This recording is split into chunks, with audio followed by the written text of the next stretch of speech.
तर मी अमोल जाधव बोलतो, जिल्हाध्यक्ष युवक काँग्रेस. बोला की काय म्हणता?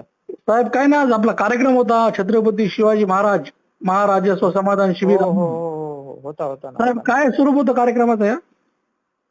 आता आपण जवळजवळ एक 17-18 डिपार्टमेंट होते. त्या डिपार्टमेंटच्या मार्फत आपण लाभ दिला सगळ्यांना. जवळजवळ 1,500-2,000 हजार पब्लिक होती. बरं बरं बरं. आणि आपले एक शासन निर्णय आला होता. त्याच्यामध्ये सांगितलं होतं की आपल्या मुख्यमंत्री साहेबांचा वाढदिवस आहे आणि आपले जे दिवंगत माननीय उपमुख्यमंत्री आहेत, बरं बरं.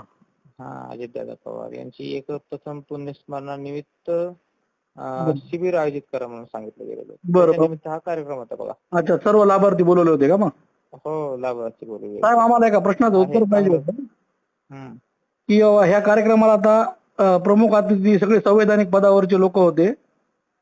तर सुरेश भुमरे या कोणत्या संविधानिक पदावर आहे? आपण त्याला प्रोटोकॉल प्रमाणे स्टेजवर बसवलं, त्याचं भाषण झालं.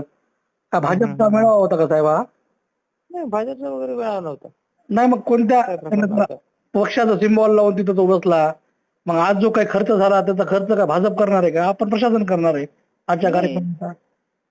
आपला शासनाचा प्रोग्राम होता हा. नाही, मग सुरेश भुमरे काय लाभार्थी आहे का कोणत्या योजनेचा? मग ह्या महाराजस्व अभियानमध्ये त्याचं मनोगत तिथं झालं, तो व्यासपीठावर होता.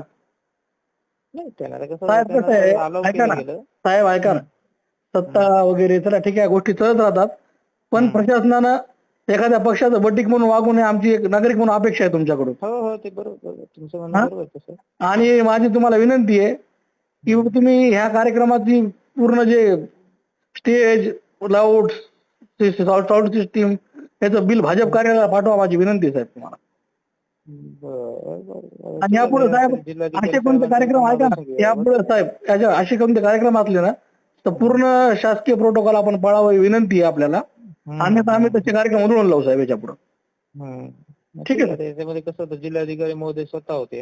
जिल्हाधिकाऱ्यानं नोकरी प्रशासनाची करायची ना साहेब, एखाद्या पक्षाची नोकरी करा म्हणा भाजप कार्यालयात बसून त्यांना. आता फक्त जिल्हाधिकारी महोदयांनाच विचारणं गरजेचं त्यांनाही बोलू आम्ही साहेब, आम्ही तुम्ही विनीत पत्रिकेवर, ऐका ठीक आहे, आपलं विनीत म्हणून पत्रिकेवर नाव आहे म्हणून मी आपल्याला कॉल केला, नाही तर मी आपल्याला कॉलही केला नसता. उदयसिंह भोसले साहेबांचा काय फोन लागला नाही म्हणून मी नंतर तुम्हाला कॉल केला, पहिले त्यांनाच केला होता. आमची एवढीच अपेक्षा आहे की परभणीतल्या प्रशासनानं तरी जनाची नाही तर नाही मनाची तरी बाळगावी, एवढी विनंती आहे आपल्याला.